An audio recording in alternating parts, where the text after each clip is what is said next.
So hello everyone, welcome to OneClass YouTube channel. My name is Devansh Purohit, and today we are going to go through a couple of popular maths question answers. So a little bit background about myself. I am an undergraduate student, so I'm in final year of my BTech in aerospace engineering. And if you need any homework help or if you need any tutoring help, then you can check the links in the description below. So let's start with the first question.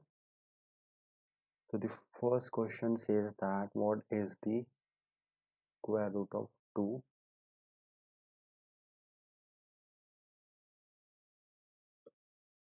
Okay,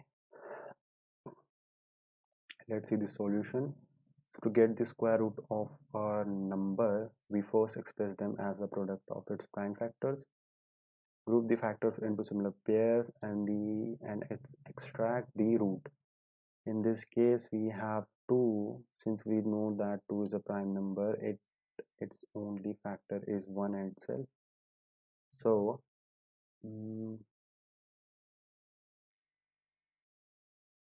root 2 is basically when we separate it in the prime factors, then root 2 will be root 2 into 1. Now we basically use the simplest method is to just use the calculator, and the value of root 2 comes out to be 1.4142 using a calculator. But if we do not have a calculator, then I have another approach. So here root 2 lies between root 1 and 1. This is 1 root 4, and it is more closer to 1, so I will just do 1 by 2. Sorry, I will just take 1 and I will divide 2 with 1, which is 2. Then I will just add this 1 and 2. This will be 1.5. Now what I will do, I will first check the square of 1.5. 1.5 square is 2.25. It is greater than 2. Again I will take 1. I will just divide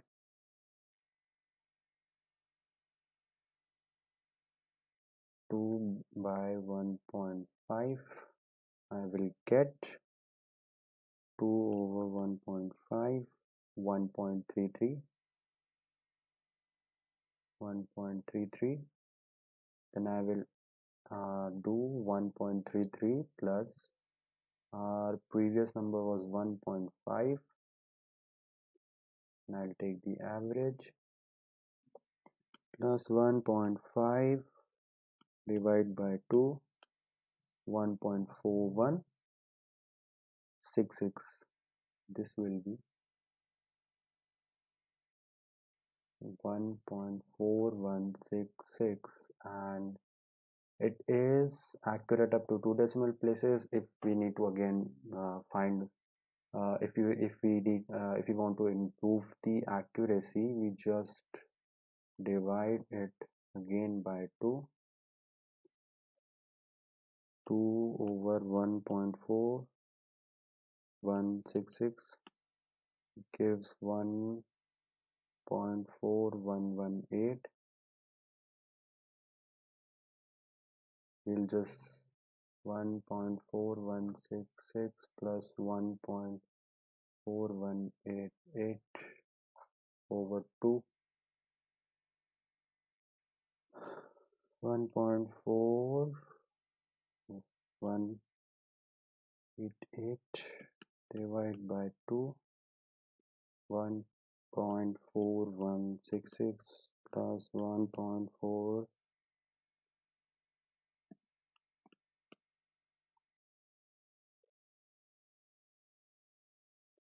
0177.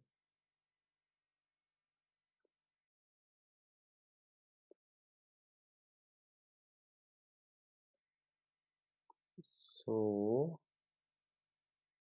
it is again accurate up to 2 decimal places. Hence, the square root of 2 is 1.41, and then we can just write 42135. So the solution given here is correct. Solution is correct. Great job. And we'll go to question number 2.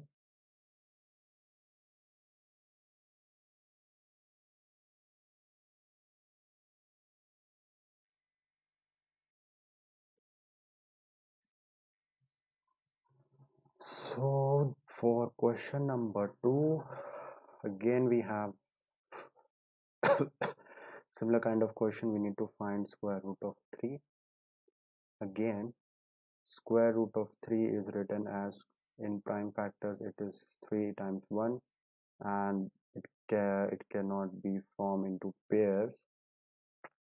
So either we use the scientific calculator, and with that we get the value of root 3 as 1.7320500808. Again, with the analytical method, or if we do not have the calculator, then root 3 lies between root 1 and root 4. So I will take root 4 is basically 2. So I will divide 3 by 2, which will be 1.5. And I will add by 2, 1.5. This will be 1.75. 1.75. Then 3 over 1.75 gives 3 over 1.75 gives 1.71. 1.7142. Now 1.742 plus 1.75 gives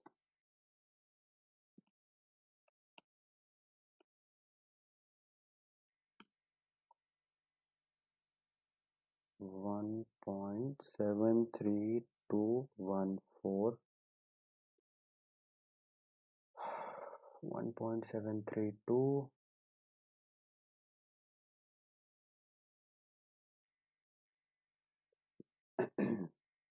Yep, so this is accurate up to 3 decimal places. Let's see, 1.732. So again, solution is correct.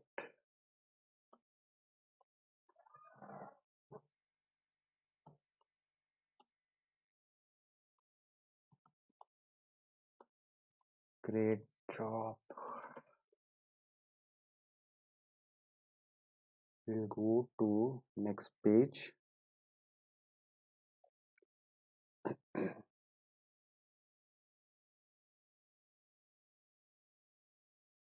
Question number 3.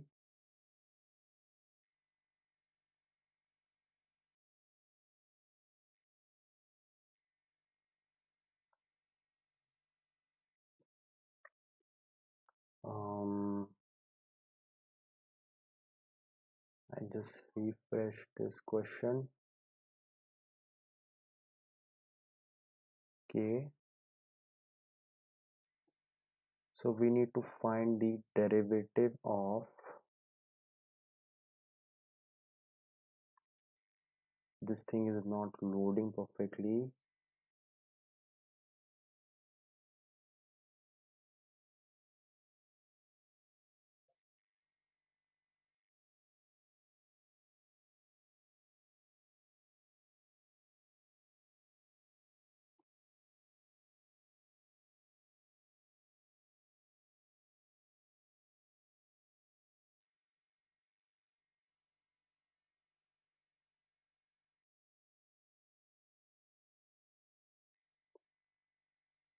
So we need to find derivative of y equals to sine of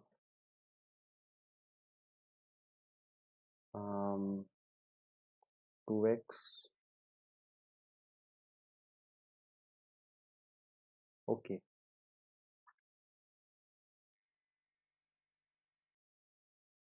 so this was basically y equal to sine of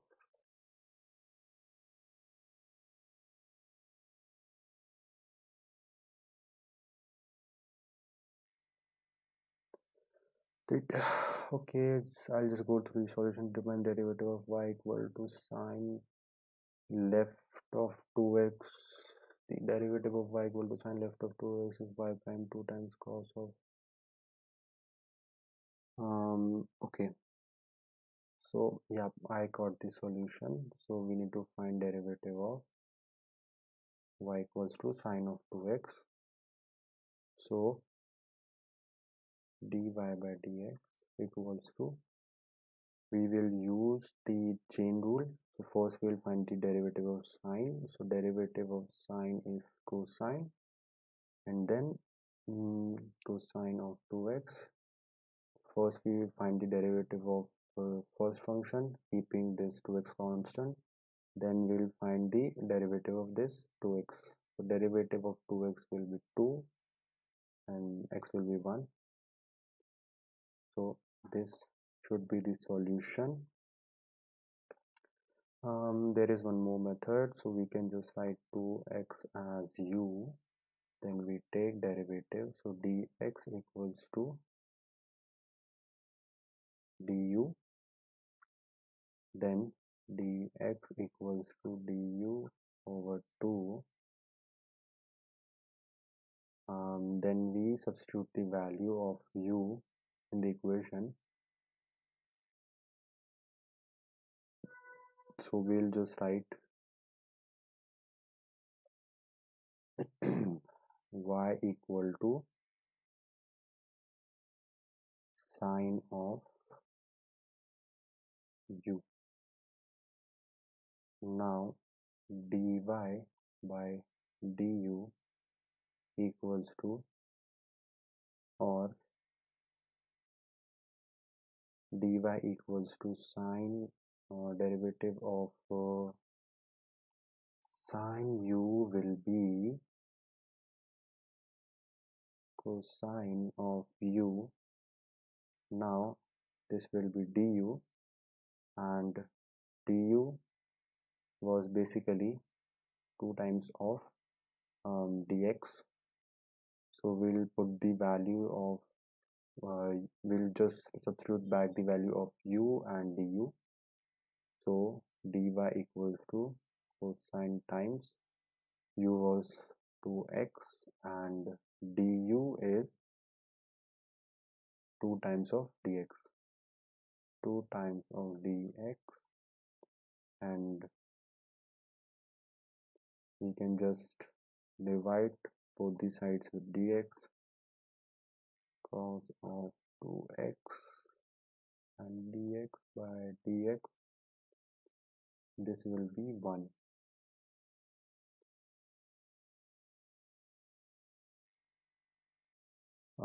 So y prime is 2 times cos of 2x. So the solution is correct. Solution is correct. Great job.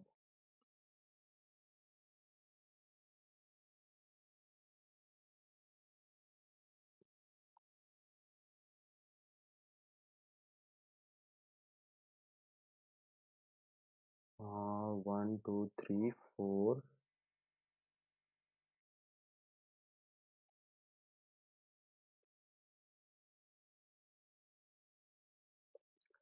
Okay, so this is kind of my favorite, or this is kind of an interesting question for me.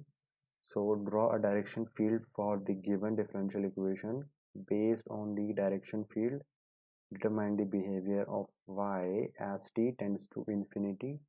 If this behavior depends on the initial value y of y at t equals to 0, describe the dependency. So the equation we have, it is y prime 3 minus 2y. So if we have any, say, vector field, this is y, this is x. Suppose this is a vector field, then the direction of vector field can be given by its derivative. So here, and the tangent and the derivative is just the tangent of the curve. So if we just make these arrows, so these arrows give us the direction of the vector field. So in the similar fashion, here also we have the derivative equation.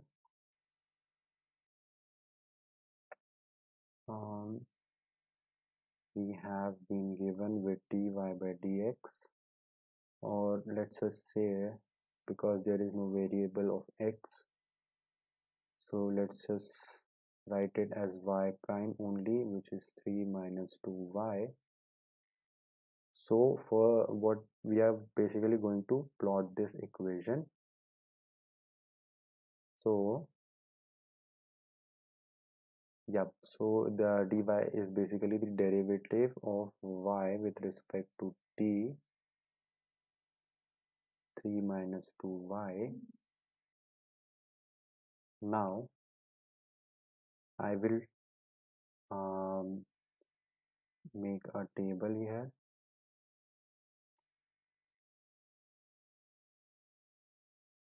This will be my y, this will be my dy by dt. Now for y equals to 0, we have dy by dt as 3. For y equals to 1, we have 3 minus 2, 1. Now we need to find a point where dy by dt is 0. So we'll just substitute dy by dt as 0, which will be 3 minus 2y. Y will be, this will be negative 3. Negative 3 by negative 2 will be 3 by 2. So at y equal to 3 by 2, dy by dt will be 0. Then for y equal to 2 and y equal to 3, so y equal to 2 will be 2 times 2 will be 4, minus of 3, so that this will be minus of 1. Then this will be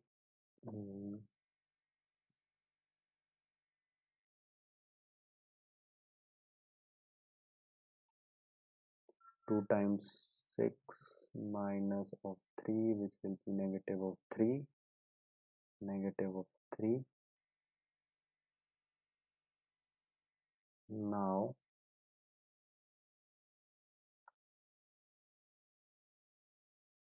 we'll make one xy plot, not xy.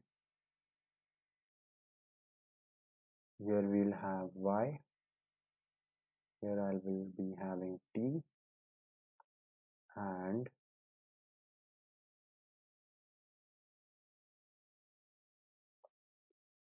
now for y-axis I will have 3, 1, then not here, 2. So this will be 0, 1, 2 and 3, and this will be 3 by 2. For t we'll have 0, 1,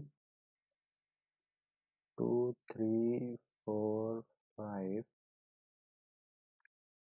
Now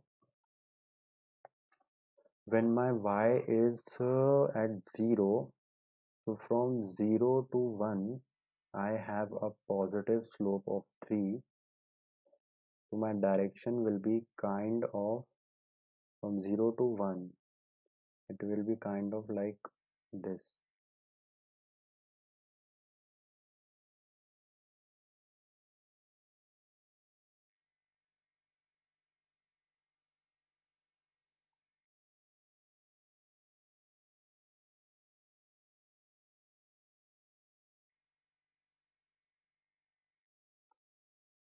Because if we find the tangent inverse of y, tangent inverse of 3, we get 71.5 degree.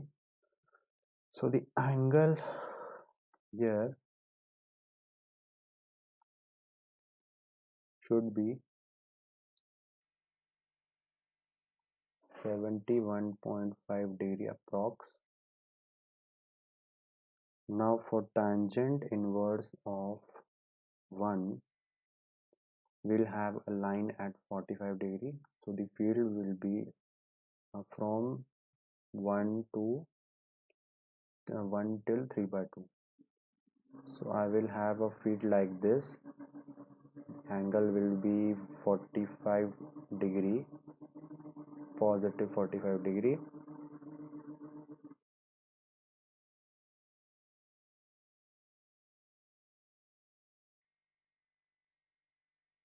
Then for 3 by 2 we have the field as 0. So tangent of 0 is 0, therefore the angle will be 0 degree. Now from 3 by 2 to 2, we have negative of 1. So negative of, so tangent of minus of 1 is tangent inverse of negative of 1 will be minus of 45. So minus of 45 will be kind of in this direction.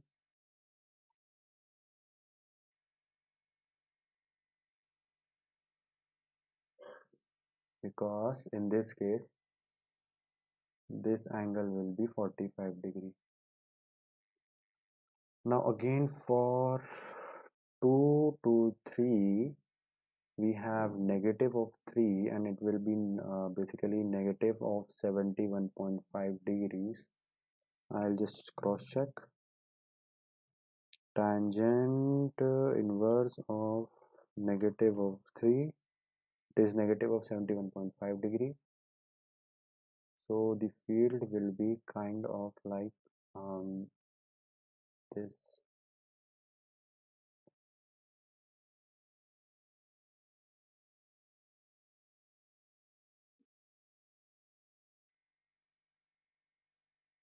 And the angle here will be 71.5 degree. So this is the way how we draw the direction field. And according to a question, describe the dependency. Okay, determine the behavior of y as t tends to infinity. So here we can see the field is converging at point 3 by 2. So we can say that as t tends to infinity,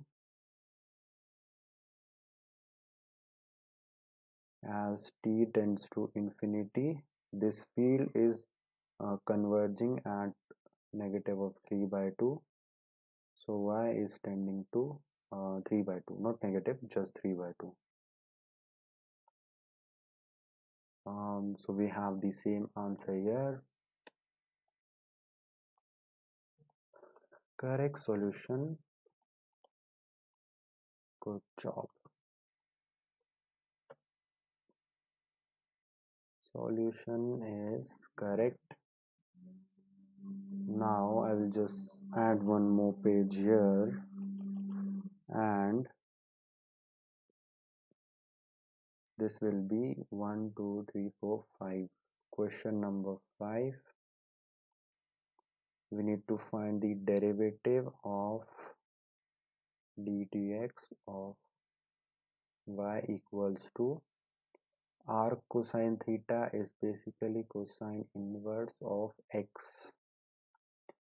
So we'll say that let's say x equals to cosine of theta, then y equal to cosine inverse of x, and cosine inverse x is basically cosine of theta, so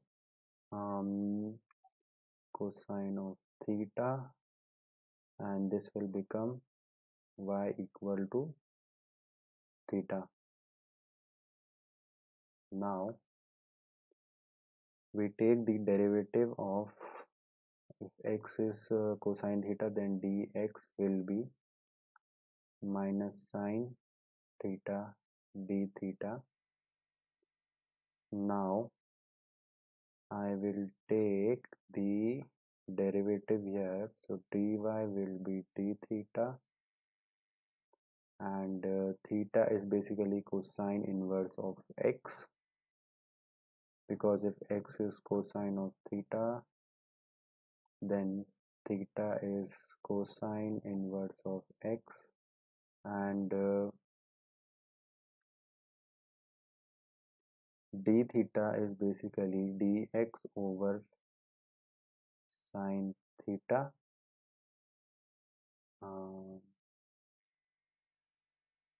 This will be d theta, so we'll just put this value into this equation. So dy equals to dx over minus of sine of theta, and theta is cosine inverse of x, so this will be dx over minus sine of cosine inverse of x. Now I will just write dy by dx will be 1 over minus sine of cosine inverse of x.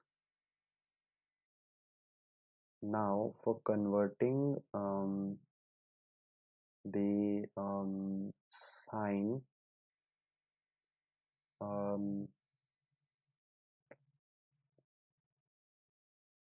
okay, so let's just see what they have given here. Up to here the solution seems to be correct. Now they are just manipulating the Pythagoras theorem, but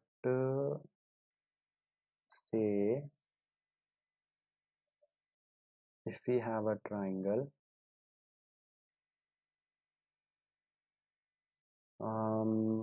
whose one side, whose hypotenuse is one side is x, then according to Pythagoras theorem this side will be 1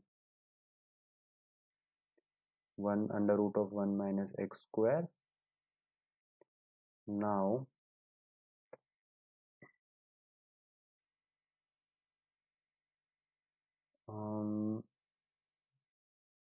the sine square cosine inverse of x plus cosine square cosine inverse of x equals to 1.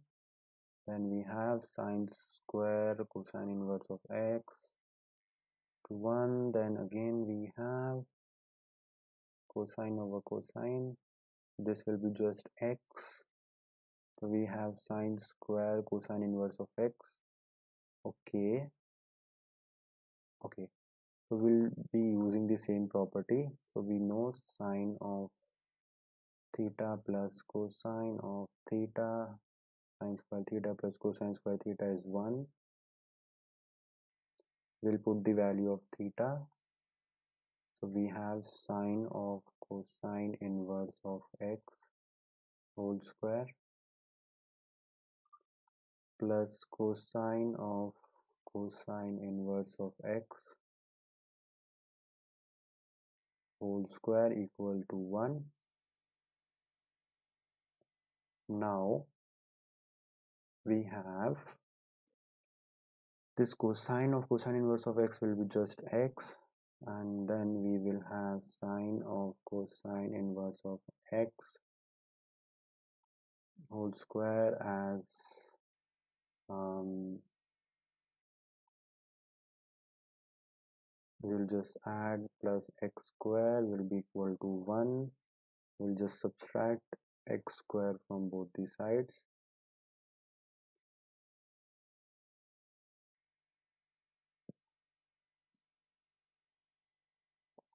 We have 1 minus x square.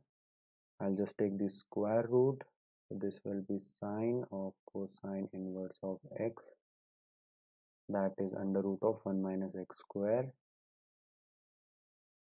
Now our derivative, in the equation of derivative we had dy by dx equals to, in this equation we had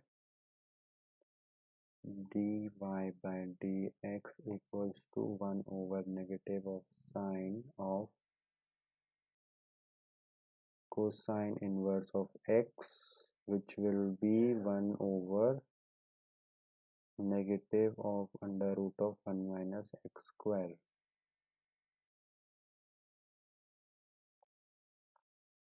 So this is okay. So the final answer will be dy by dx will be negative of 1 over under root of 1 minus x square for y equal to cosine inverse of x.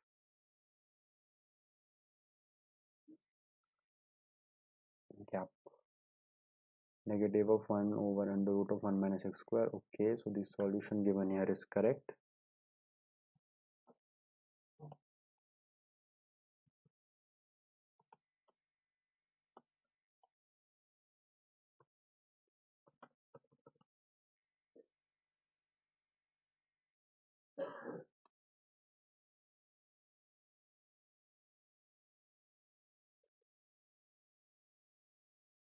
One, two, three, four, five, six.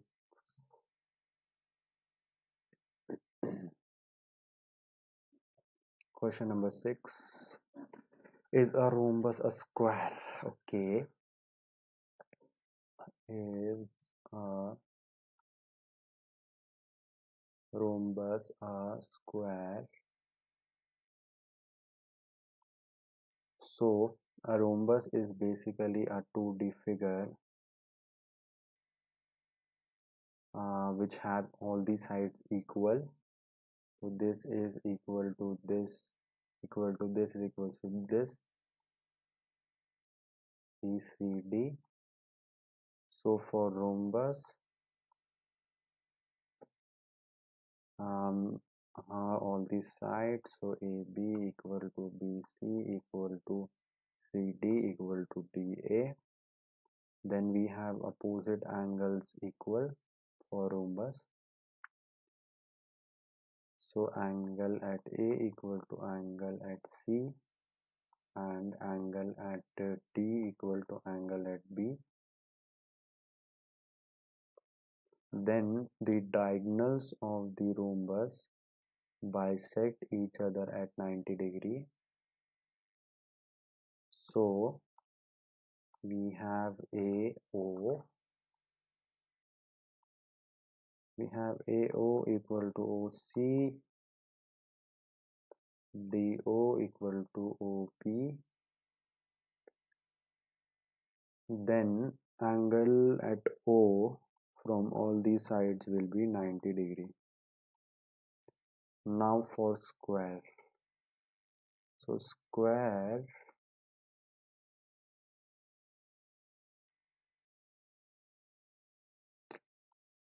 oh god,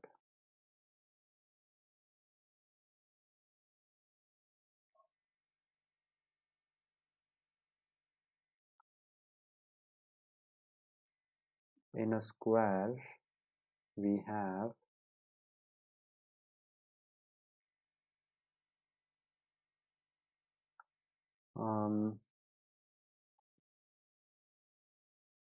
square is also a 2D figure. So in a square we have all these sides as equal.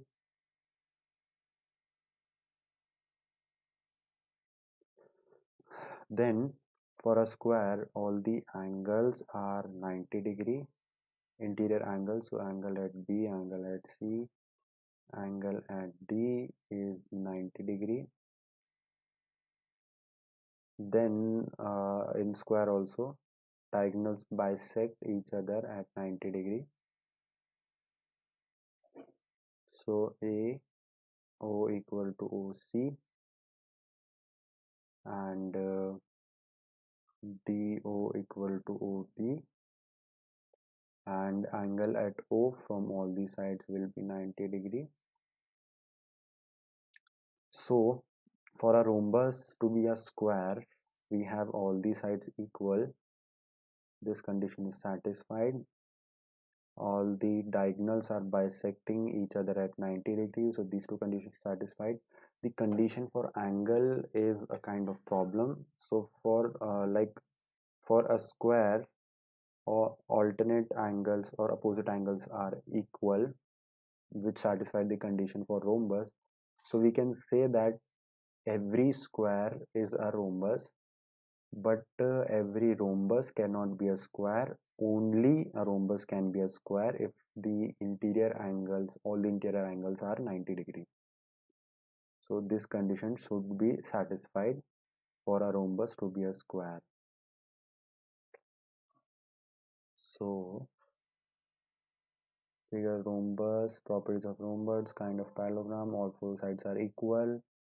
Opposite angles are equal, diagonals are square, diagonals bisect vertices, consecutive angles are supplementary. Then square only or four angles are at right angles, diagonals are equal, and four lines of symmetry. So in square also we have all the sides equal. So no, a rhombus is not a square, rather a square is a rhombus due to the same length of all its sides. So for a rhombus to be a square, this condition should be satisfied. Therefore, the answer is correct.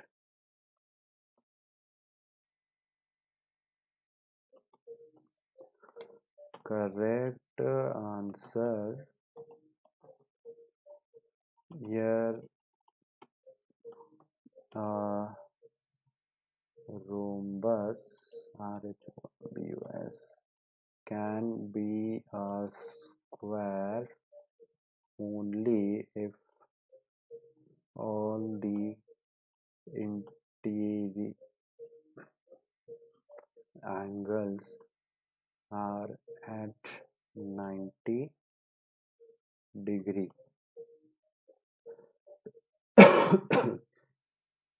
The solution is correct. We'll go to the next question. This was question number 1, 2, 3, 4, 5, 6, 7. So this is question number 7.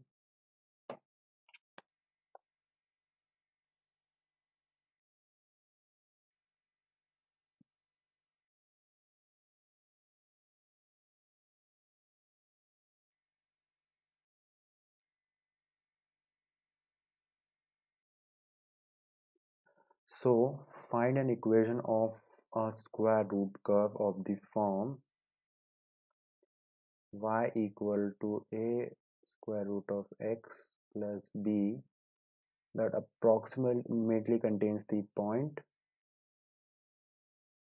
3, 8 and 7, 3. Round the values of a and b to the second decimal place. So what we'll do, first we'll put these coordinates in this equation. So at 3, 8, or x equals to 3 and y equals to 8, the basic idea here is that we'll be finding the value of a and b, and then we'll substitute the value of a and b back into this equation. So we have two variables, therefore we need two equations to find the value of a and b. So at x equals to 3 and y equals to 8, we have 8 equals to 8 times under root of 3 plus b. This is our first equation. Then at 7 comma 3 or x equals to 7 and y equals to 3, we have 3 equals to 8 times under root of 7 plus b. This is the second equation. Now we'll solve 1 and 2, the first and second equation. So 8 equals to 8 times square root of 3 plus b. 3 equals to 8 times square root of 7 plus b. I will just subtract this equation or just multiply minus 1. So 8 minus 3 will be 5. We have a root 3 minus root 7 and b will be just cancel out. So value of root 3 from calculator is 1.73. So 5 equals to 8 times 1.73 minus square root of 7 is 2.64. So this will be 1.73 minus 2.64. This will be minus of 0.91.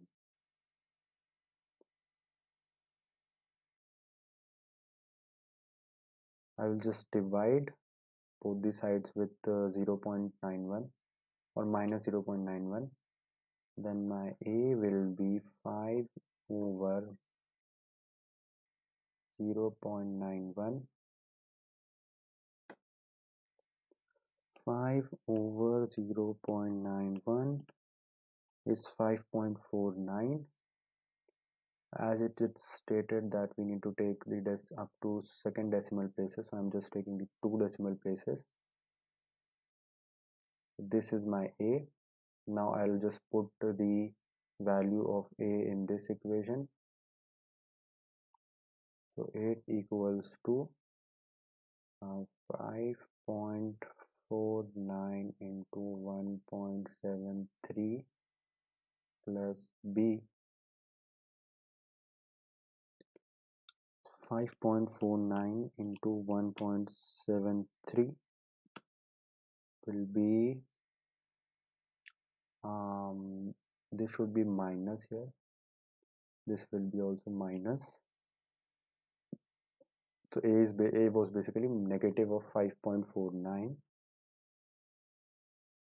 So this will be negative of 9.49 plus b. I will just add 9.49 on both the sides. Then this will be 9.49 plus 8. This will be 17.49 equals to b. So I'll just put the values of a and b in the original equation. This is minus of 5.49 into square root of x plus 17.49. Let us see the answer. 17.49, 5.4, 5.4,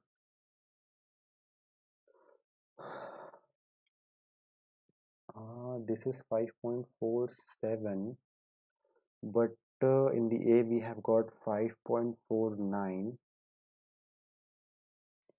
Let me just cross check this value. Negative, okay, 5 over 5 over square root of 7 minus square root of 3 is 5.47. Okay, but here we got 5 over 0.91, which was 5.49.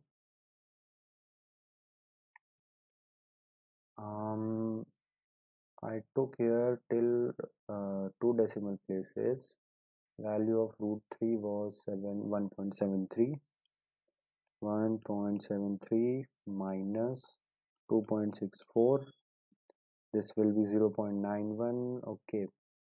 So the thing here is that I have taken up to 2 decimal places from the beginning, and here they are taking the value of they are approximating till 2 decimal places at the end. So round the values of a and b to the second decimal places. Okay, so here we should have done basically it should be we should not have taken the approximation here. So this should be root 3 minus root 7.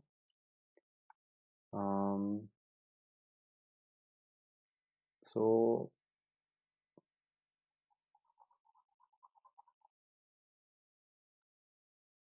a equal to 5 over root 3 minus root 7, which will be 5.47. 5 divided by square root of 3 minus square root of 7, 5.47225. So we'll be taking up to this, so this will be 5.47. This will be just 5.47, or I'll just remove this.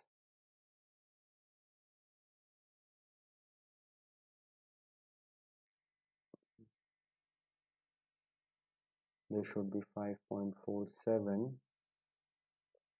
and this should be root of 3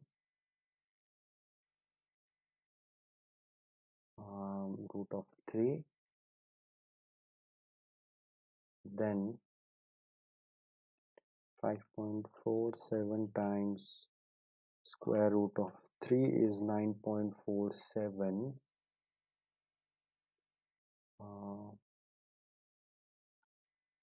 9.4743. So we'll just add 9.47.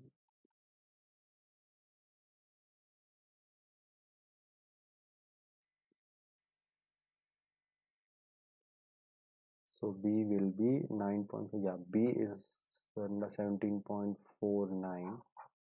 So the equation we have got, A is okay, but the solution is eventually wrong because A is negative of 5.47. We do not have a negative. So here a negative sign is missing in the final answer, or it must have just, there must be some technical issue. There must be some technical issue in the final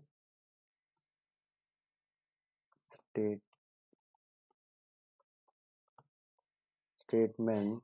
Therefore value of A is not printed as negative of 5.47, but whole solution is correct, and in the last statement it should be y equals to minus of 5.47 times x power 1 by 2 plus 17.49. So the solution is correct. This was question number 7. This will be question number 8.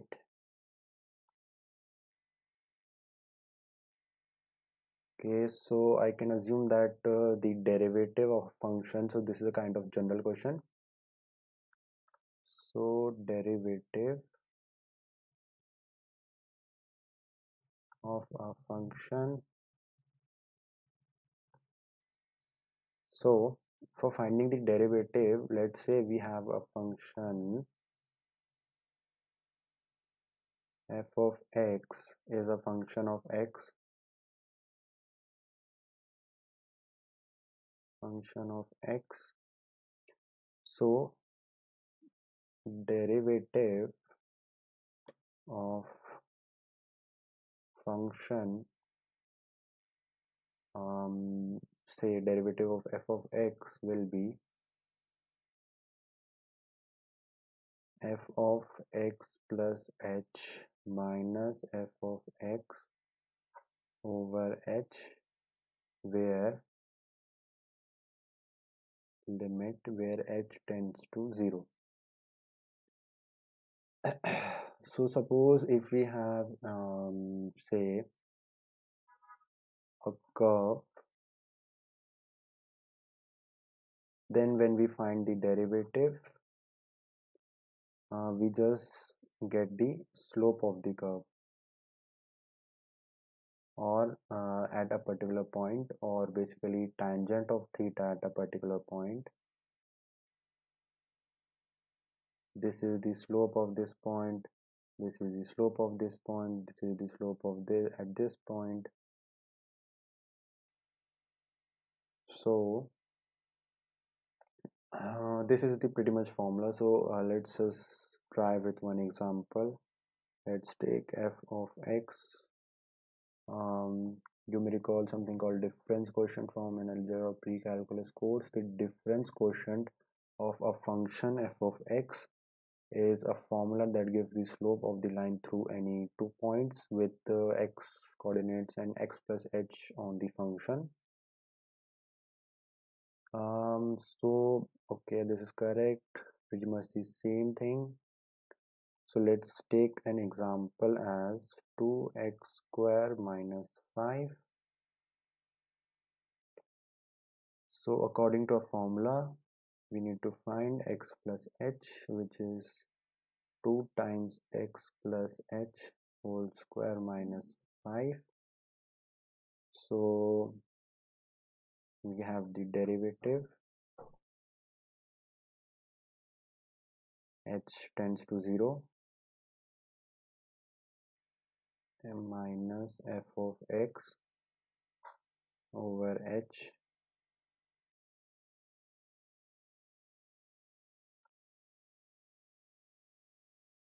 equals to 2 times of x plus h whole square minus 5 minus 2x square minus 5 over h. Now we cannot just directly put the value of h as 0 because in the case of limits we like there are some rules of limits, and then we form into those kind of rules or identities, and then we put the value of h. So I will just open the square term, x square plus h square minus of 2x into h minus of 5. I will multiply this over h. Now I will multiply 2 square minus 2hx minus 5 minus 2x square plus 5 over h. Now I can cancel the terms. So 2x square and negative 2x square, then I have negative 5. Now I am left with 2h square minus 2xh over h. Here limit is h approaching to 0. H tends to 0. Limit h is tending to 0. Now I will just take h common.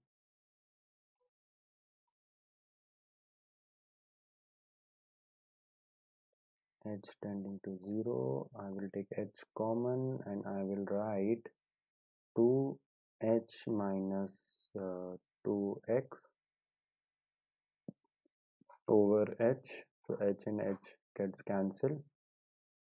And now I'm going to put the value of h. So after putting the value of h, I have done some mistake with, I think,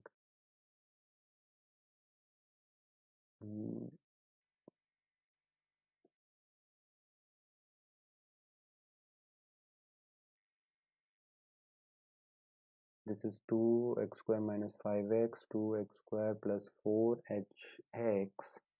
Okay, I haven't multiplied the 2 here. So I did some mistake also here. 2x plus this will be 4. This will be 4. This will be 4 here. And this was x plus h, so this was positive sign. Basically I used a different identity. 4 4. Now I can write this as, I will also put the limit here, plus 4x, which gives me 4x.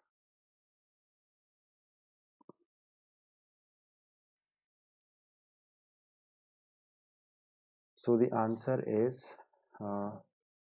derivative of 2x square minus 5 is 4x. Yep. So the solution given here is correct.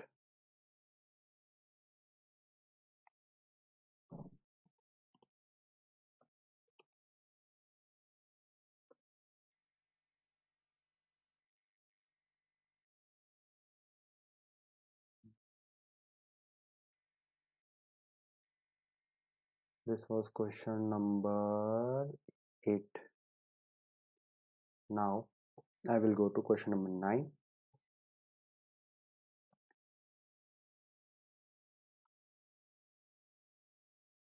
Question number 9.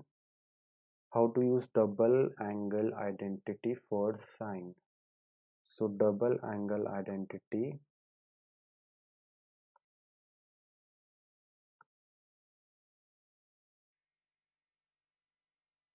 for sine. So the formula or identity for double angle of sine is sine 2x is equals to sine x cosine of x. Now let's just go with the example. Okay, so in the example it is given sine of x is 3 over 5. Cosine of x will be 4 over 5. To calculate sine of 2x, we'll just 2 into sine of x 3 over 5 into cosine of x 5 4 over 5. 2 3s are 12. And how is this minus?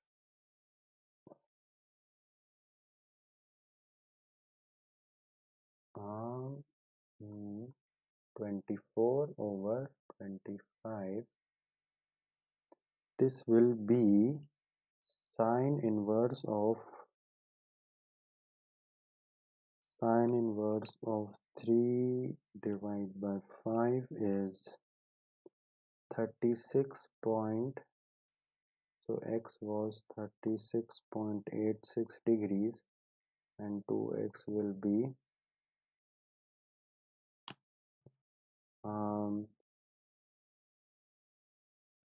73.73, and sine is positive in the second quadrant, but this is in the first quadrant itself. So this answer is kind of incorrect, but the procedure is correct. This should be plus 24 over 25.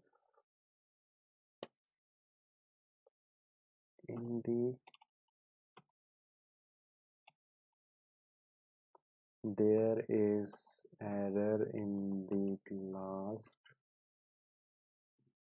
statement because sine of 2x will be 24 over 25, not negative 24 over 25. Therefore, we can just say that the solution is the final answer is incorrect. So I will just write the solution as incorrect. We can also try with a different angle. Let us say sine of 45 equals to cosine of 45 is 1 over root 2. Sine of 2 times of 45 will be 2 times of 1 over root 2 into 1 over root 2. 1 time over root 2. This will be 1, and sine of 90 degree is 1. So in this way we can just use the double angle identity of sine function. So the solution is final answer is incorrect, so I'll just say the solution is the whole method was correct, but at the last stage okay, no, the solution is correct.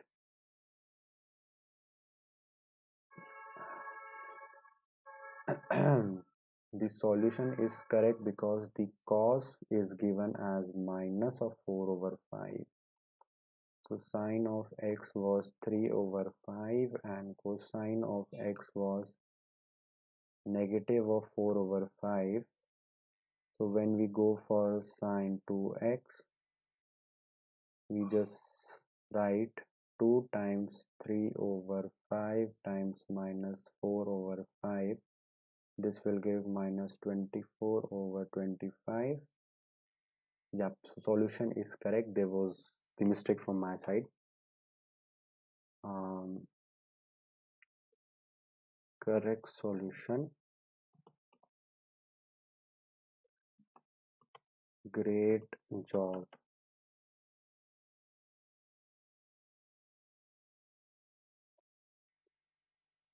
Okay, now question number 10.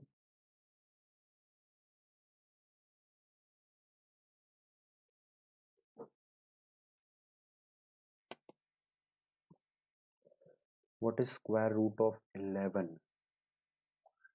44, sorry.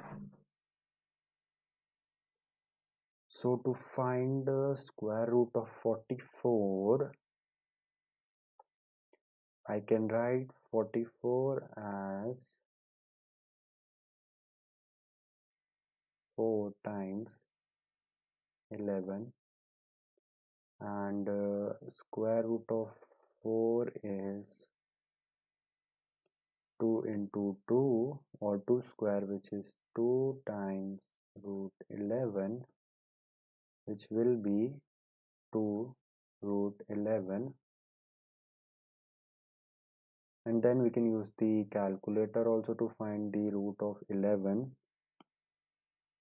Square root of 11, because square 11 cannot be further distributed into prime multiplication or product of prime factors.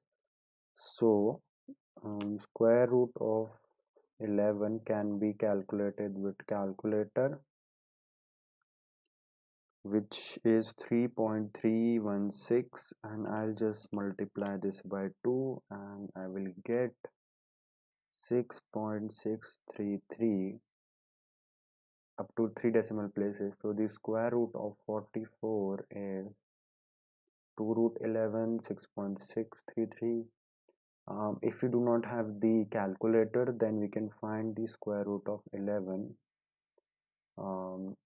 Square root of 11 lies square root of 9 and square root of 16. So I will divide 11 by 9.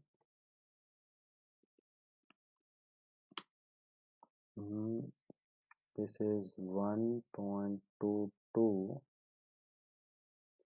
Then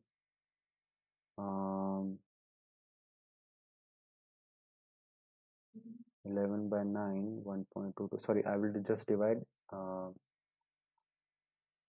11 by 3, not 9, because square root of 9 is 3. So 11 by 3. 11 by 3 is 3.66. 3.66. I will add 3.66 plus 3 over 2 plus 3 over 2. This will be 3.33. Now I will divide 11 by 3.33.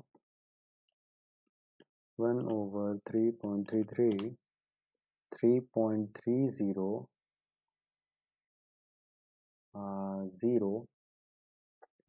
So basically this thing is actually diverging.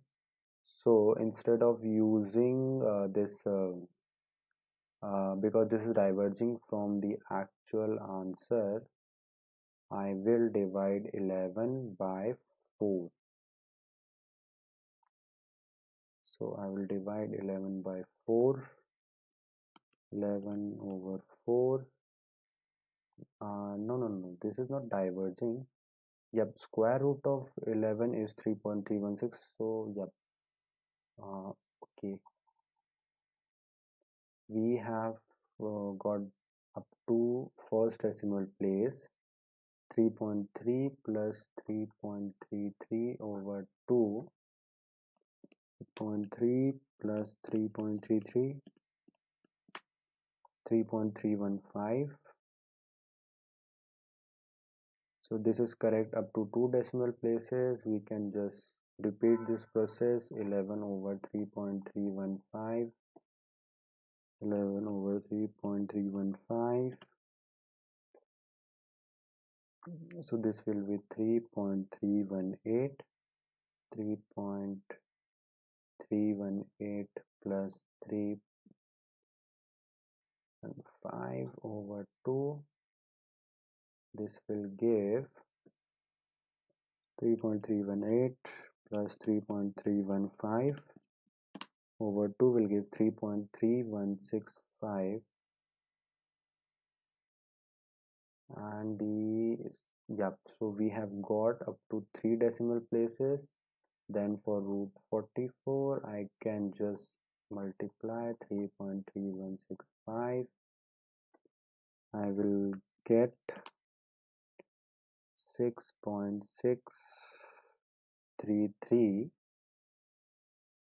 and here also I have 6.633. So we can just leave it till here, till root 11, or if we want the exact solution, we can either use the calculator or we can either use this averaging method. So correct solution. Great job.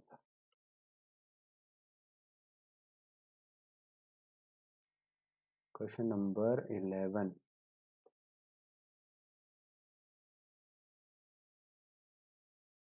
Question number 11.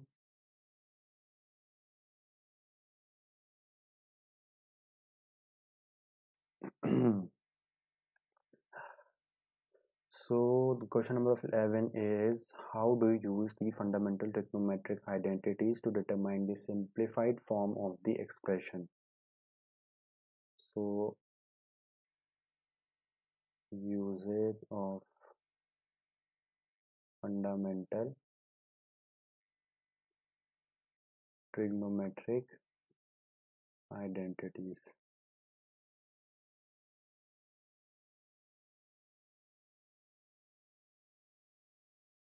Let us first see, because this is again a general type of question. It's using the fundamental trigonometric identities to simplify an expression. The fundamental trigonometric identities are the basic identities that include the reciprocal, quotient, and Pythagoras theorem shown below. So they are primarily used to evaluate trig expressions, simplified trigonometric expressions, solve trigonometric equations, and create additional trigonometric identities.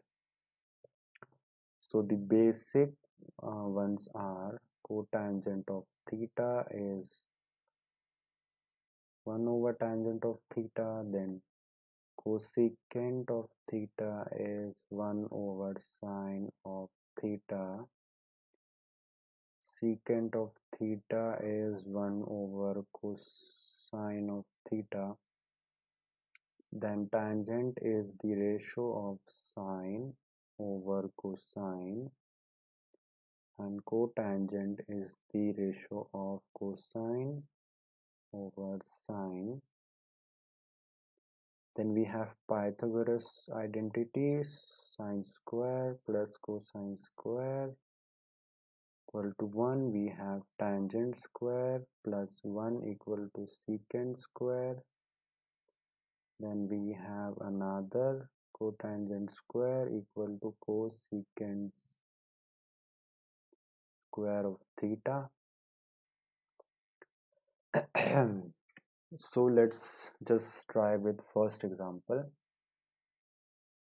So first example, cosine of x tangent square of x plus cosine of x. So the best method is to just whenever we see any tangent or cotangent term, just convert everything in terms of sine and cosine. So this will be sine square x over cosine square x plus cosine of x. One cosine will cancel with one cosine, so this will be sine square x times 1 over cosine x plus cosine of x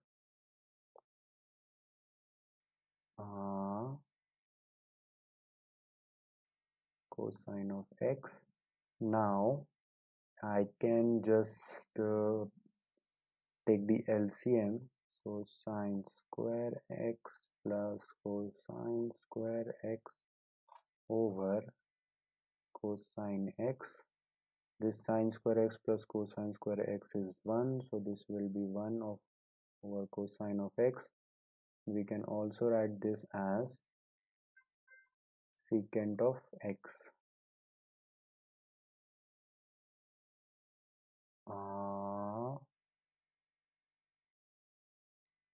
So common factor is cosine of x. The answer they have obtained here is secant x. Yeah. So in this way we can use the fundamental identities of trigonometric to just simplify the trigonometric equations.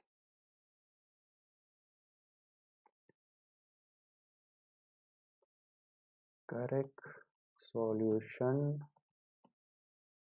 Great job.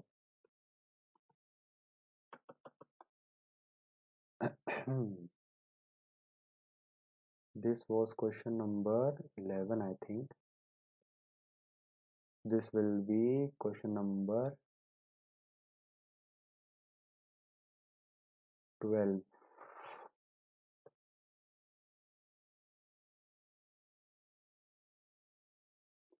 What is tangent of 45, sine 45 and cosine 45? Tangent 45 degree, sine 45 degree and cosine 45 degree. So either way we can take the help of a unit circle, but here they, yeah. So if we see, this is the first quadrant of a unit circle. So here if we see, we have for pi by 4, we have the coordinates as root 2 by 2, root 2 by 2, then tangent, this is x, this is y, then tangent of any angle, say theta, is simply y by x, y by x. Sine is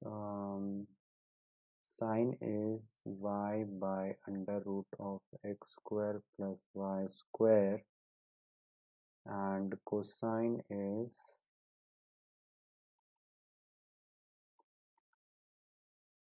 cosine of theta is x over under root of x square plus y square. Now we'll just put these coordinates. So tangent of 45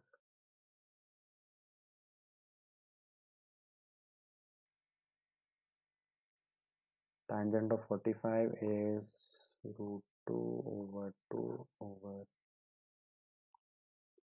which is 1. Then for sine, I'll just calculate this under root of x square and under root of x square plus y square.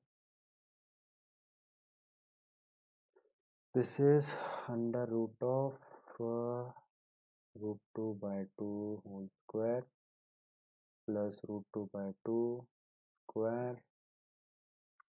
This will be 2 over 4 plus 2 over 4, 2 over 4, 2 over 4. This will be 2 plus 2, 4, and the LCM will be 4 only. So 2 plus 2, 4, 4 over 4, 1. So this will be 1. Then sine 45 is root 2 over 2 over 1, which is root 2 over 2, and cosine 45 is, again x and y is same, so root 2 over 2 over 1, which is root 2 over 2. Okay, we can also solve using this triangle also. So here we have one side as root 2 over root 2 times x, and the other side is root 2 over root 2 times x. We can find the sine of theta as opposite over hypotenuse. Then cosine of theta is adjacent over hypotenuse, and tangent of theta is opposite over adjacent. So the solution given here is correct, and this one is also correct. You can also use the unit circle to find these values. So just convert the degrees into radians, and okay. So correct solution, great job. Solution is correct.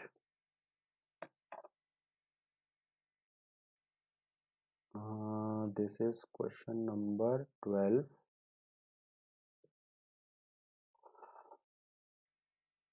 Question number 13. We need to find the derivative of secant inverse of x cube. So d dx of y equal to secant inverse of x cube.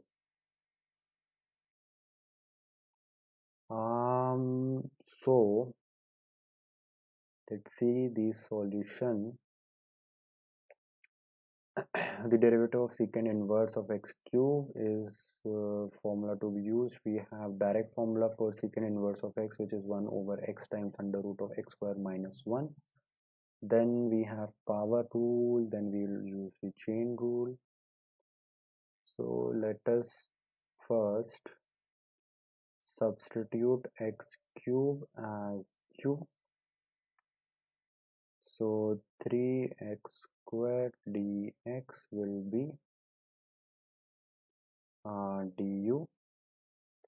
So we have now y equal to secant inverse of u. Now let's substitute u as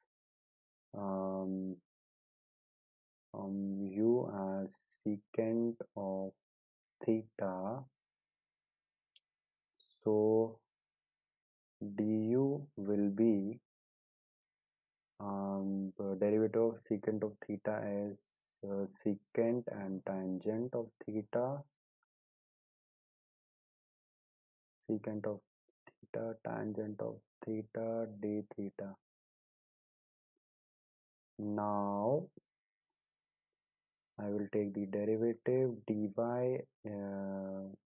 as I'll just substitute the value of u and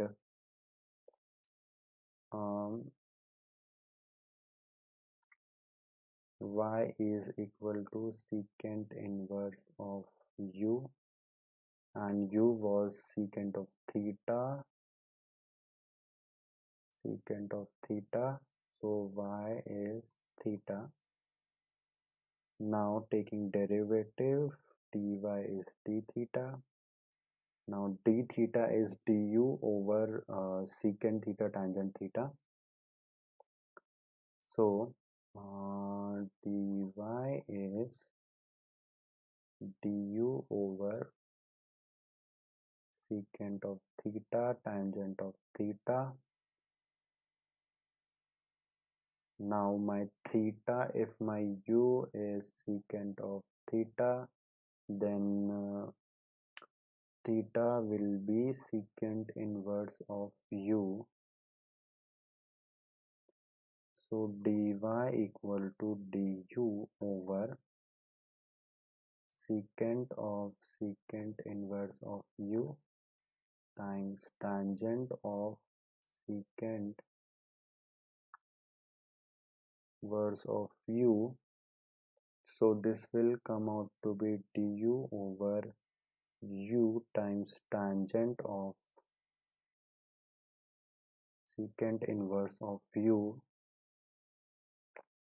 This I can write as du over u times sine of okay,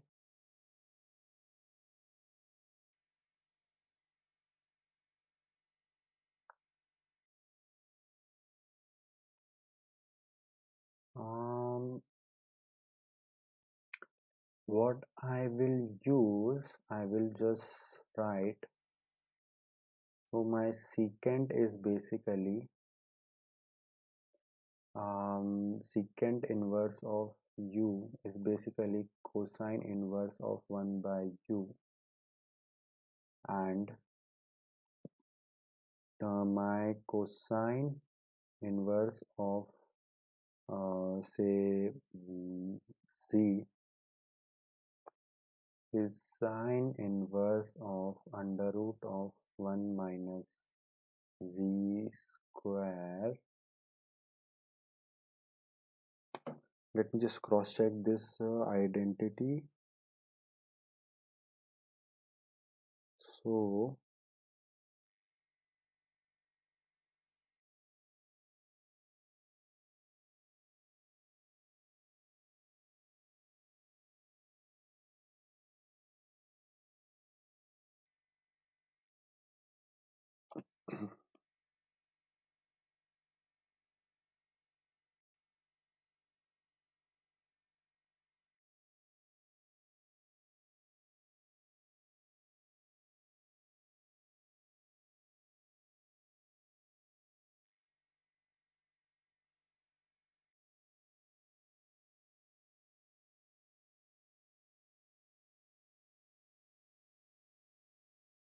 mm, um,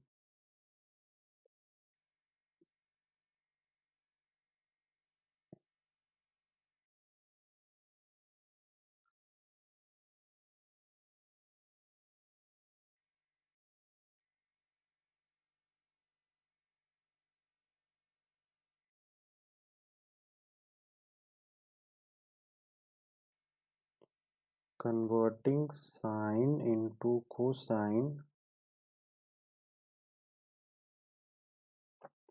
I'll just quickly use this.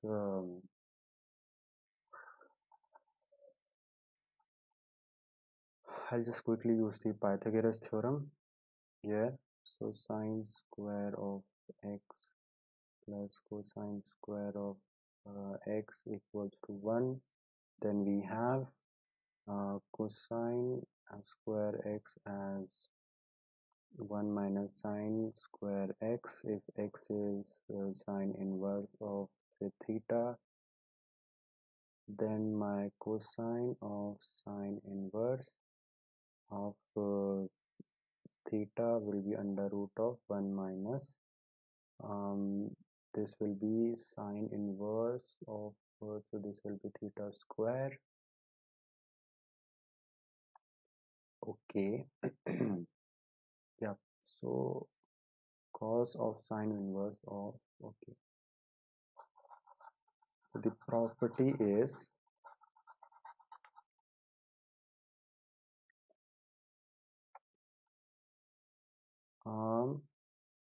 let's just begin with this.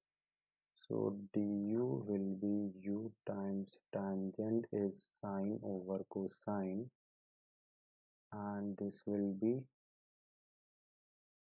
sine of cosine inverse of 1 by u times cosine of cosine inverse of 1 by u. So this will be du over u square, because this cosine inverse will be 1 by u, and this will be sine of cosine inverse will be under root of 1 minus 1 by u whole square. Now I will just take the LCM here. So du over u square under root of 1 minus this will be u square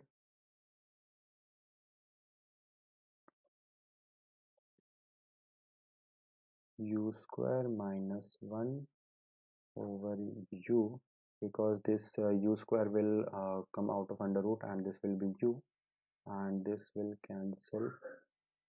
This will become du over u times under root of u square minus 1, and my u was x cube and du was 3x square dx. So du was 3x square dx and u was x cube, and this was x cube to square, which will be x power 6 minus 1. This x square and this x will get cancelled, so this will be 3 dx or over x times under root of x power 6 minus 1, and then dy by dx will be 3 over x times under root of x power 6 minus 1. Okay. 3 over x times under root of x power 6 minus 1. Okay, so the solution given here is correct. Correct solution. Great job. Solution is correct. I will see, this was question number 13. This is going to be question number 14. Here it is just asking to simplify under square root of 68.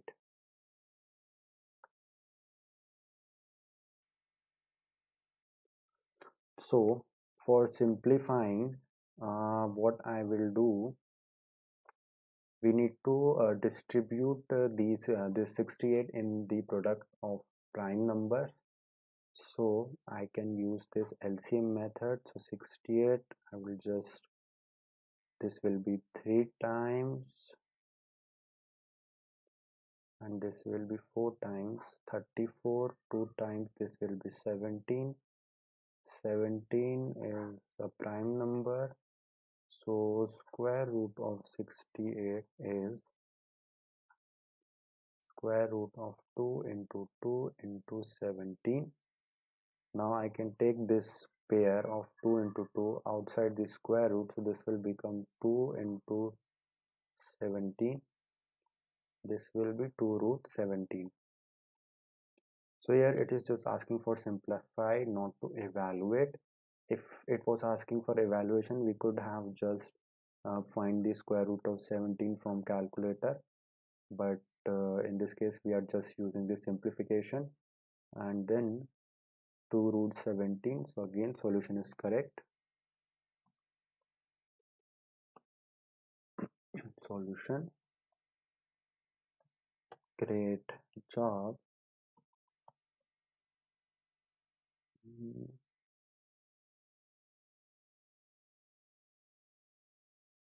14. Now let's go to question number 15.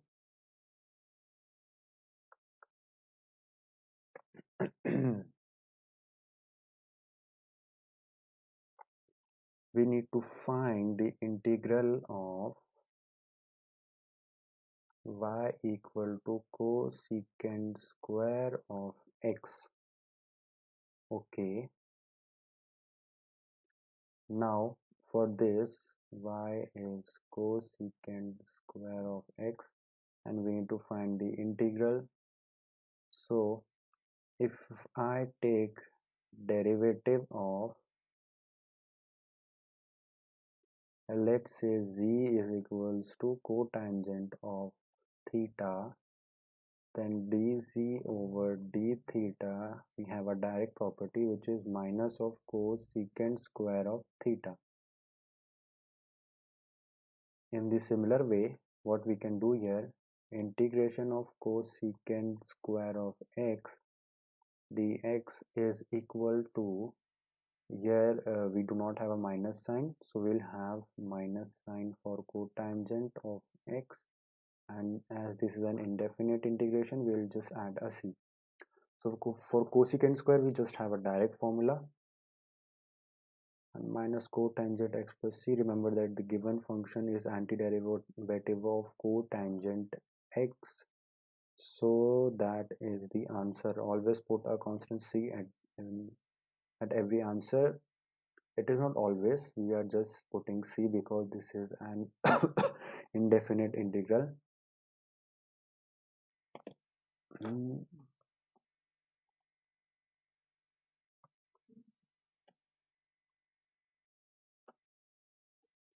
Solution is correct.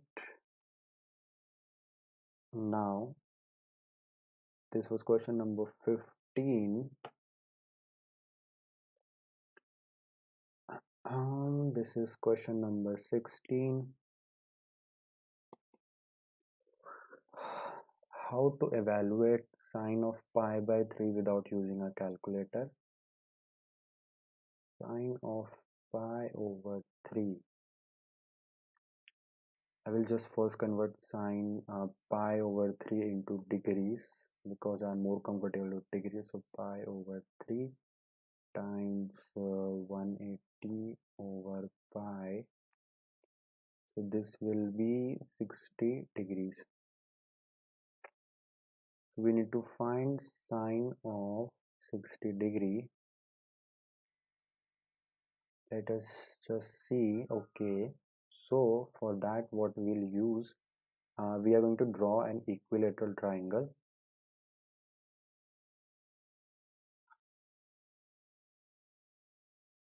And we'll draw a perpendicular.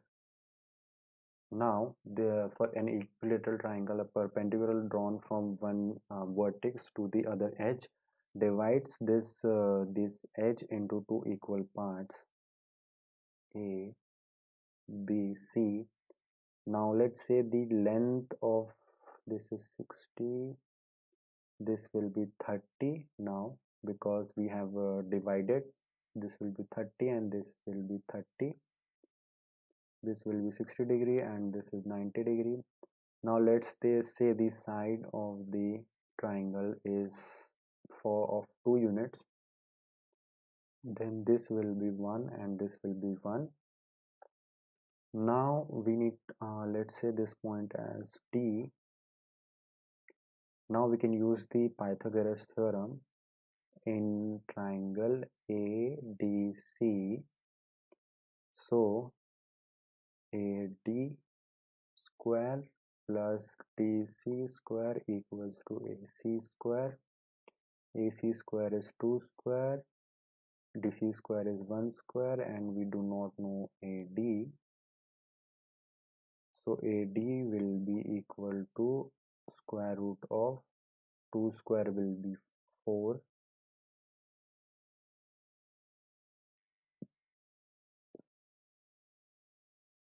Minus 1 will be square root of 3. So AD is 3. Now we'll find sine of 60 degree, which will be opposite over hypotenuse. Opposite side is AD. This will be AD over AC. My AD is root 3 and AC was 2.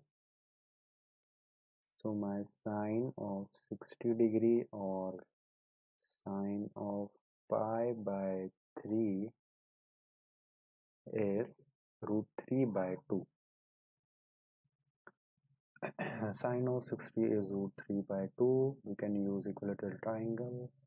The same method is given here. So again the solution is correct. This was question number 16.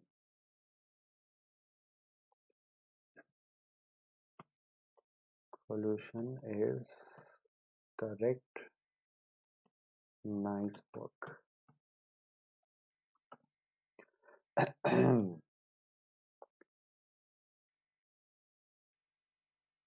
This will be question number 17.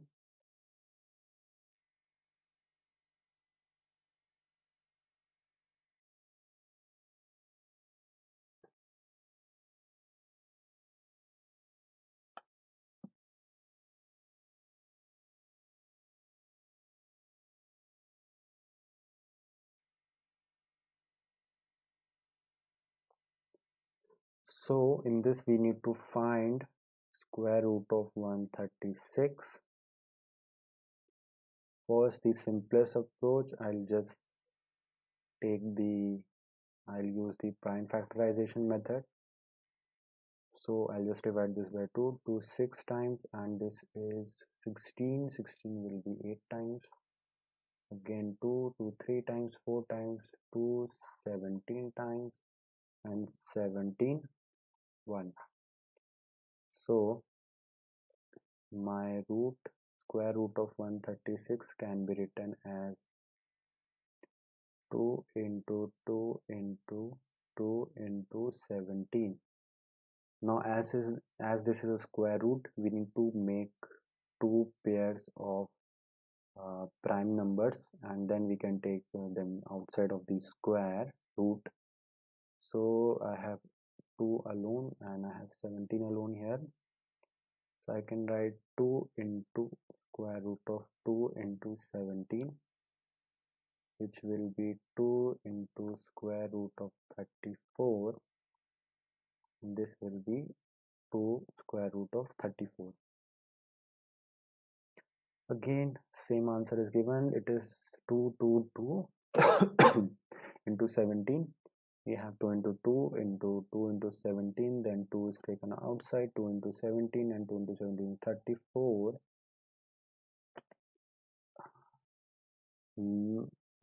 Solution is correct. Nice work.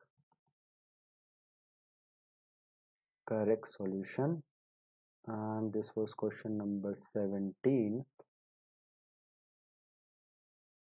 I will go for question number 18.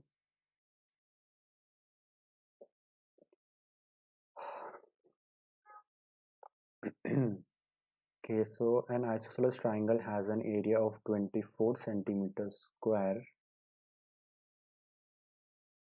Area is 24 centimeters square, and the angle between the two equal sides is pi by 3. Angle is 5 pi by 6, sorry, not pi by 3. What is the length of two equal sides? Okay, so let's say we have a we have an isosceles triangle.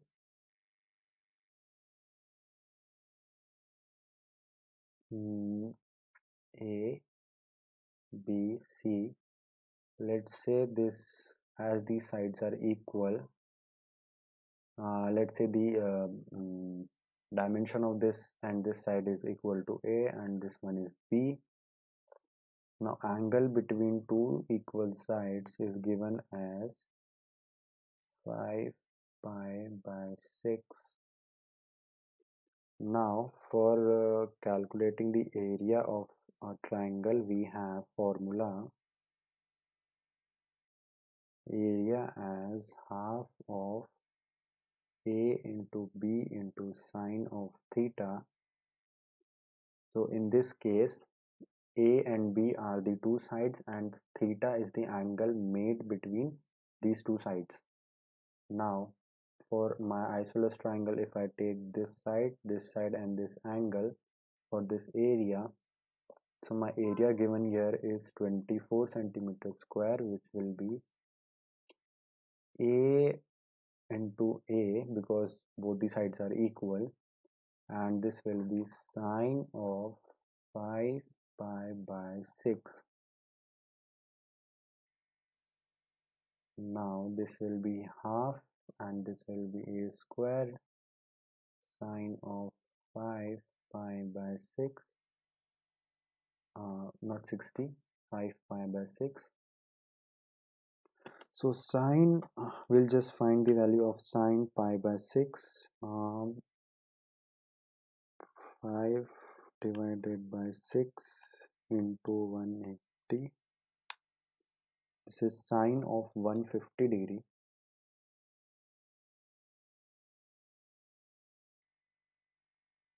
This will be sine of 150 degrees. So sine of 150 is 0.5 A square times 1 over 2.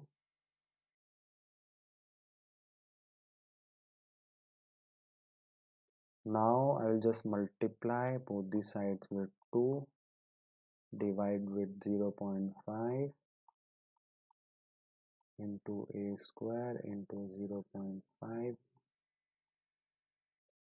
and I will get A square as 20 54 into 2 divided by 0.5, 96, and A will be plus minus under root of 96, which will be under root of 96 is 9.797 plus minus. Now we'll not take the minus because dimensions are always positive units. So the length of the equal sides is 9.797 centimeter, because the area was in centimeter square, so the unit will be in centimeter. 24 equals to half sine square, and this is half. Okay, 96 is a square, 4 root 6 is a. Let me just calculate. 4 root 6 is again, yeah, 97 point 9.7 point sorry 9.797. 4 root 6 is 9.797. Therefore the length of the equal sides of isosceles triangle is 4 root 6. This units, they should have written here centimeter. 4 root 6 centimeter. So the solution is correct. Correct solution,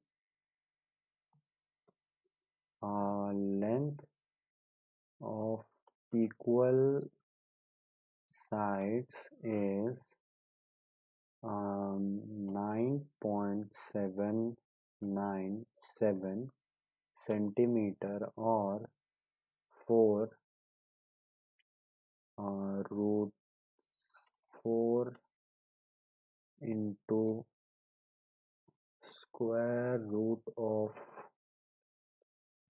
6 centimeter.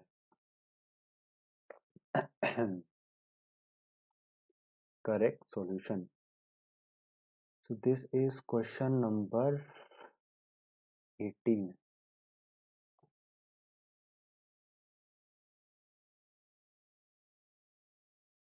Question number 19.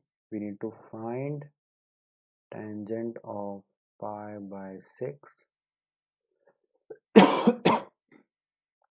I will just again convert this radians into degree. So pi by 6 into 180 by 6, which will be 30 degree. So tangent of 30 degree we need to find. For that, let's see the approach they have taken here. Multiplying right hand side. So here they know the value of sine and cosine of 30 degree. So tangent of 30 degree is basically the ratio of sine of 30 degree to cosine of 30 degree. Now sine of 30 degree is basically opposite over hypotenuse, and cosine of 30 degree is opposite over, not opposite, it is adjacent over hypotenuse.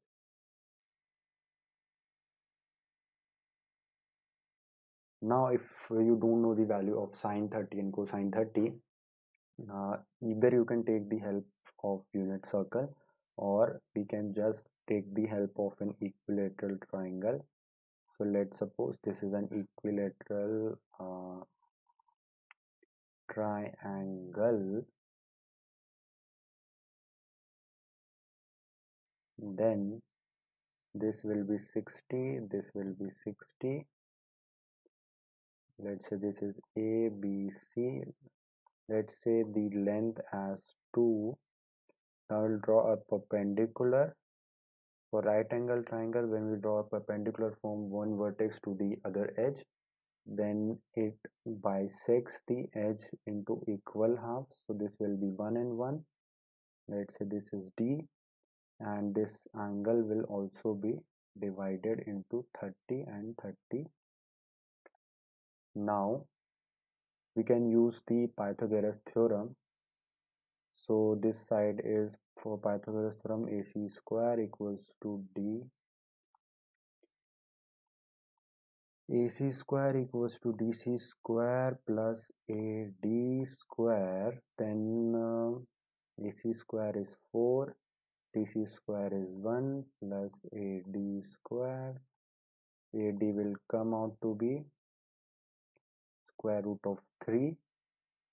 Now my sine of 30 degree will be opposite.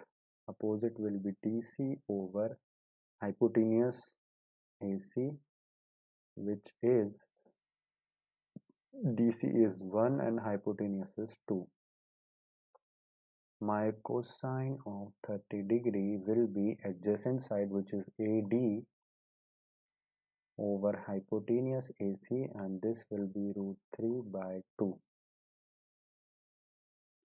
Now we'll just substitute this value of cosine 30 and sine 30 back into this equation. So tangent of 30 degree is the ratio, basically that was sine over cosine. This will be 1 over root 3, or we can just multiply and divide by root 3. So this will become root 3 over 3. So here then the substitution values, here they have already known the value, or they already know the value of sine 30 and cosine 30. So that is 1 by 2 and root 3 by 2. We have 1 by 2 multiplied, then okay, tangent of pi by 6. So we can just factorize it and it will be root 3 by 3. This was question number 19. So the solution given here is correct solution. Great job.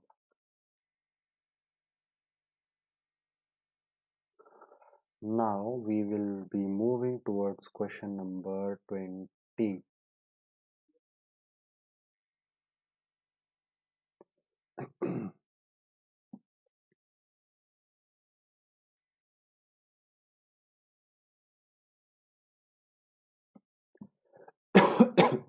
So we need to find the value of cosine 0.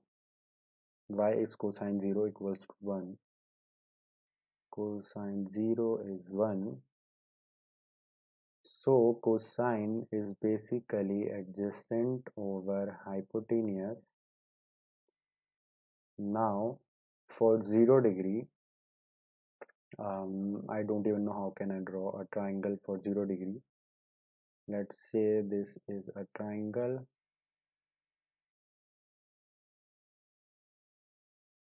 And this is, say, suppose theta, cosine of theta. And let's say this as, say, just say that A, and this as B, and this as C. Now as theta approaches to 0 degree, when we use Pythagoras theorem, now let's just use the Pythagoras theorem first in this. So B square will be A square plus C square, and A is the adjacent side and B is the hypotenuse and C is the opposite. Now as theta approaches to 0 degree, C approaches to 0, so the length of C will be 0, and if I put C as 0 in this equation,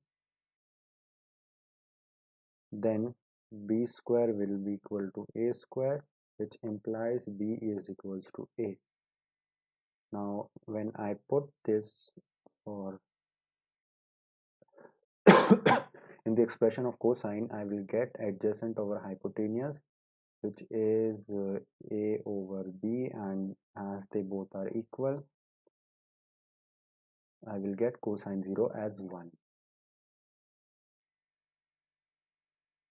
When the angle is 0, the opposite side will also be 0 and its adjacent side and hypotenuse will be equal in value. Okay, so cosine 0 is 1.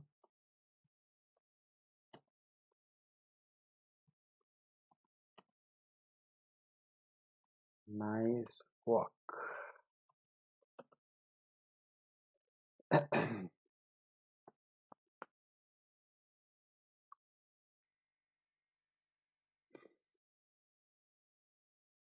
Okay, we have another question here. This will be question number 21. We need to write 53 in simplified radical form in radical form. So square root of 53. Now square root of 53, when we go for prime factorization, then 53 is a prime number itself. Therefore 53 can either be divided by 53 only or 1, and we cannot split this 53 into any factors. It will be like 53 into 1, and therefore we cannot simplify 53 into any radical form or simplest radical form, because 53 is a prime number itself. So in solving radical expressions, we need to simplify the number into smaller, more manageable numbers by factorization. Moreover, at least one of these factors need to be perfect square in order for us to bring it outside the radical form. Given 53, it does not have any other factors except 1 and itself. This number is a prime number, so we cannot break it down further. Therefore, the simplest form of 53 is already itself.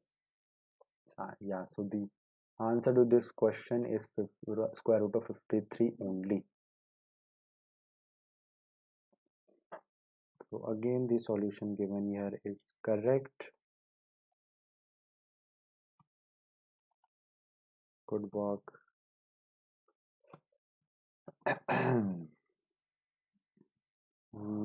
Solution is correct. Now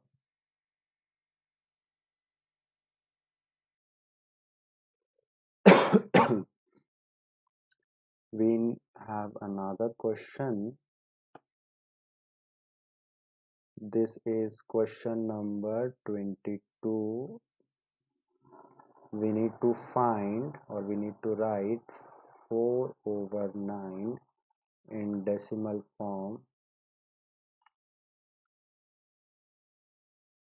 So I will just divide 9 with 4.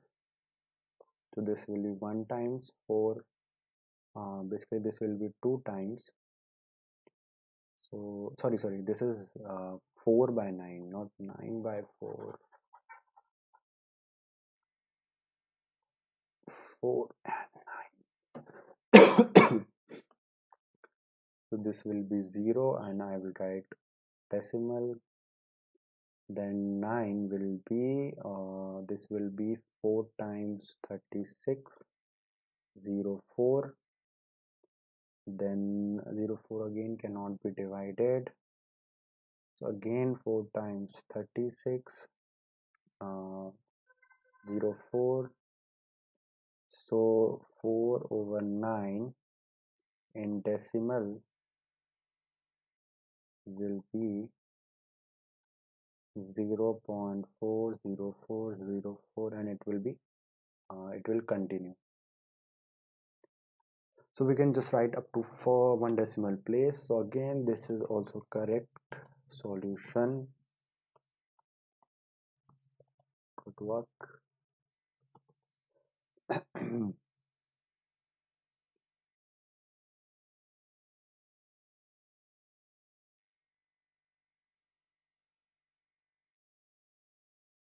Okay. We have one more question here. We need to find the sum of question number 23 sum of consecutive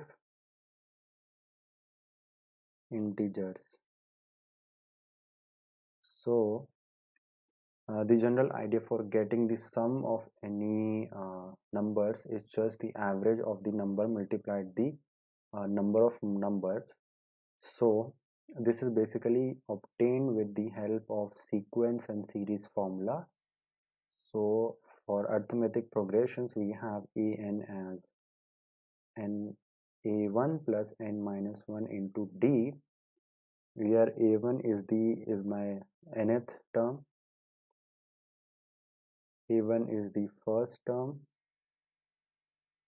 n is the number of terms, and d is the distance, or basically the d is the subtraction, or the subtraction of two consecutive numbers. So d is basically a2 minus a1, or a3 minus a2. So let's see. Yeah, d is the common difference, or difference between two numbers.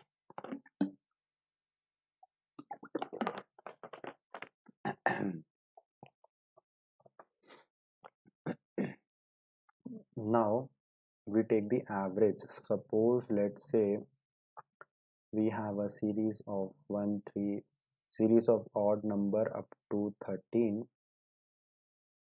Then we take the average. So the average of 1 plus 3 plus 5 plus 7 plus 11 plus 13, and number of terms are 1 2 3 4 5 6 7. This sum is 49, and by 7, which is equals to 7. Now if we use the sequence and series formula, we just need to add the, so with the help of sequence and series formula, we can calculate the average as a1 plus the n last term over 2. So it is just the average of first and last term. So here my first term is 1 and last term is 13, and this will give me 7. Now I will just multiply average into number of terms. This will give me sum of consecutive terms. So average is 7, and sum and the number of terms is 7, so I get 49. Therefore sum of 1 2 3 4 5 1 3 5 7 9 11 13 is 49. Then here are just some basic manipulations of the formula. So sum is average into number of terms. Average is first term and last term over 2, and again n. Again that is elaborated, so it is written as a1 plus an is basically a1 plus n minus 1 times t, and this will be over 2 times n. Then again with some basics manipulation, this equation is also obtained. So this is also correct solution. Good work.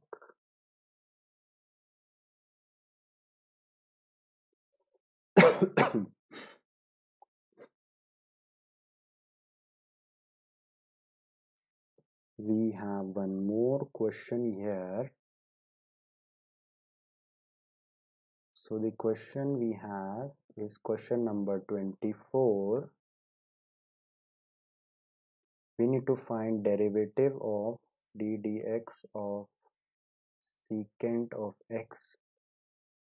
So we have a direct formula. So d dx of secant of x is basically secant x times tangent of x.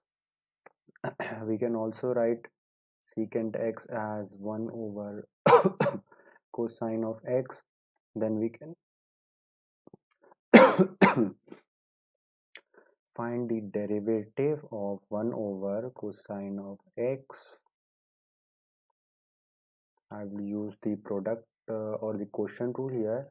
So keeping cos constant, derivative of 1 is 0 minus derivative of cosine is minus sine. This will be sine x, and this one will be constant over denominator square, and this will be sine x over cosine x o times over cosine x, which will be tangent x times secant of x. So again,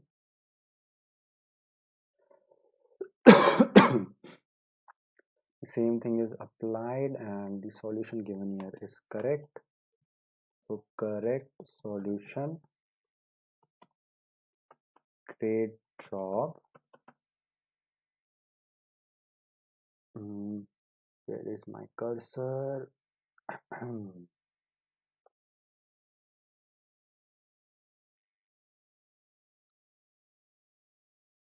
Yep. So that is pretty much all about this session. So if you like this session, you can just hit the like button, do mention in the comment section also, and you can also subscribe to this OneClass YouTube channel. And if you need any homework help, or if you need any one-to-one tutoring help, or if you want to submit your own questions, you can just check the links in the description below. And this was Devansh, senior tutor at OneClass, and I will see you in the next video. So bye bye.